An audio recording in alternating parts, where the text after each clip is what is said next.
Hi everyone, Wolfie Rankin here. More vinyl came this morning and I'm going to show it to you.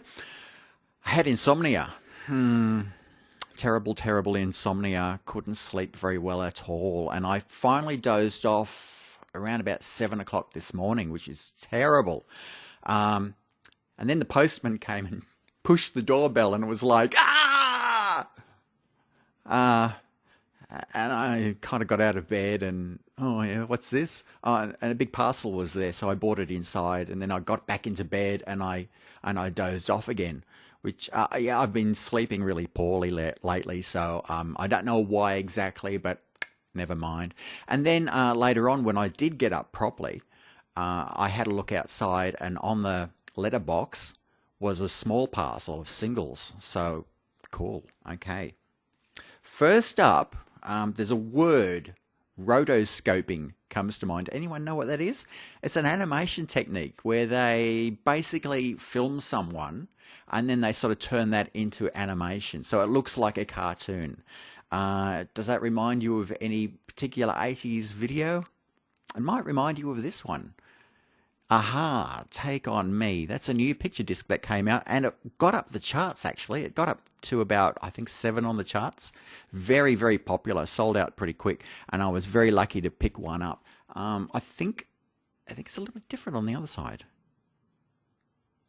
So that's a really cool RSD 15 release, and it just went out the door like mad because everyone wanted this one, and you can see why. I mean, awesome, and we all remember this video, don't we? It's super fantastic. So I'm very, very pleased to have this one. This one was actually one of the records that I saw first and went, wow, I've got to have that one. So I'm pleased it turned up. So apparently Banquet Records had a fair few left over, so I was able to get it from there. The good thing is I haven't had to rely too much on eBay or anything this year, so I got everything for the proper price. So no rip-offs this time around. You know how sometimes when something that's ultra rare sells out really quickly and you really wanted it, but it ends up on eBay for about triple the price? Yeah, well, none of that this year, that's for sure.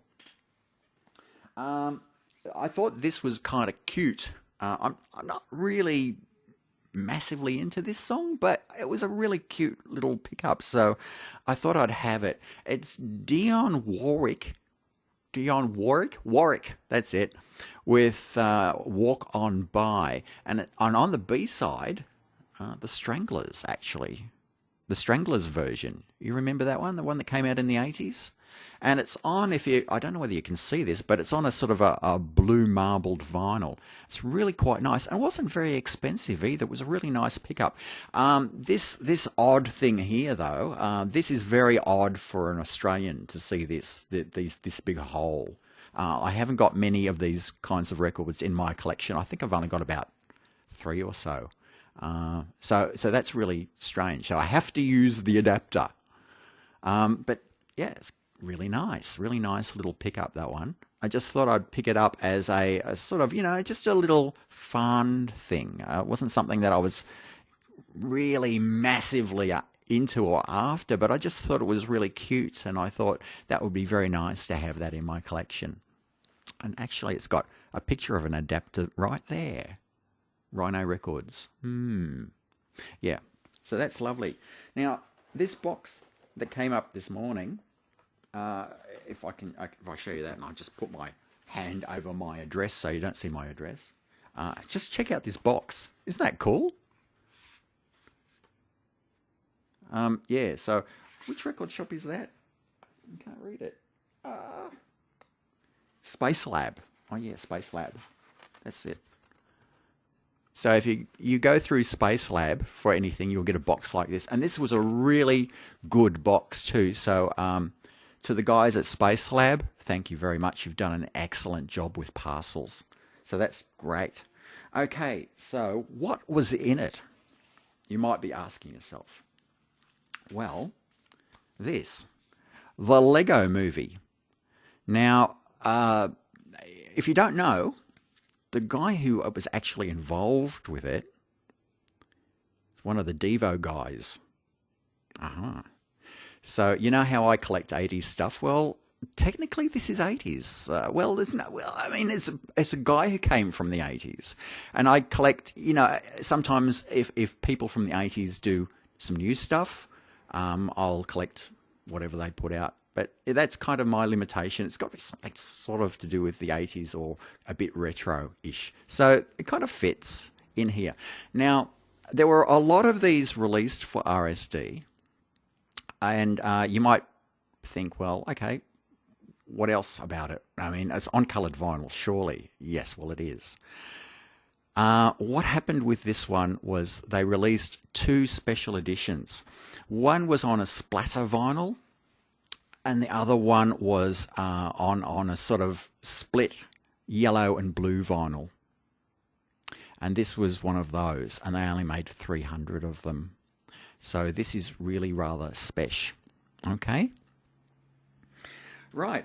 Now, the other thing, I'm going to tell you about this later on. I'm not even sure that I'm going to do it because we're talking big dollars here. Will I do it or will I not? I don't know. There's been a record that I've heard about years ago. I mean, going back years. About 1986 was probably when I first heard about this particular record. And I mean particular record, particular vinyl. And I just never knew where I could get a copy of that. And I sort of thought, you know, I'd really love to have that in my collection. Well, I found that there's one for sale. And they're asking quite a lot of money. You know, and I could just about buy a really good bike with that money, or I could buy a whole new Malamute with money to spare for vet fees or food or whatever. I could buy a whole new kitchen sink with it.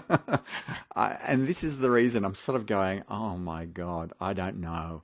The one thing with the vinyl is that it will never devalue. It'll always go up in price. So if I've got it in my collection and at some time I want to flog it, well, I can, I suppose. Not that I really want to. But yeah, this thing is up for sale, and I'm looking at it and I'm going, will I or won't I? And I really don't know, and I'm having a really hard time. And I wondered whether last night some of my insomnia was due to that. I don't know. But what I'm going to do is I'm going to tell you more about that if I do pick it up. And I don't really know. Should I go for it? Anyone suggest anything? You know, because I just like to hear from other collectors. What is the most expensive record that you've bought, and why did you buy it? I'd really like to know. This will be, if I do buy it, will be probably my most. Yes, it will be. It will be my most expensive purchase to date. But I have wanted this record for about, could be 20 years or maybe even more. So I don't know. Anyway, that's all I had to show you today. Quite a nice surprise to see 3 records turn up at once. There's still 3 to come. And that's it for this year, I think. Unless, oh no, there's another one coming. You know about the Art of Noise one? There's an Art of Noise one that's coming out, and they had test. They might, if it goes on sale, it was through Pledge Music. If it goes on sale, I will probably get 2 test pressings signed by Trevor Horn. Yeah, so that'll be pretty cool. In fact, you know, if I sold those on eBay, they'd probably pay for this other one. I don't know. Anyway, I would like your suggestions, vinyl community, please. That's all for today. Thank you for watching. I'm Wolfie Rankin. See you later.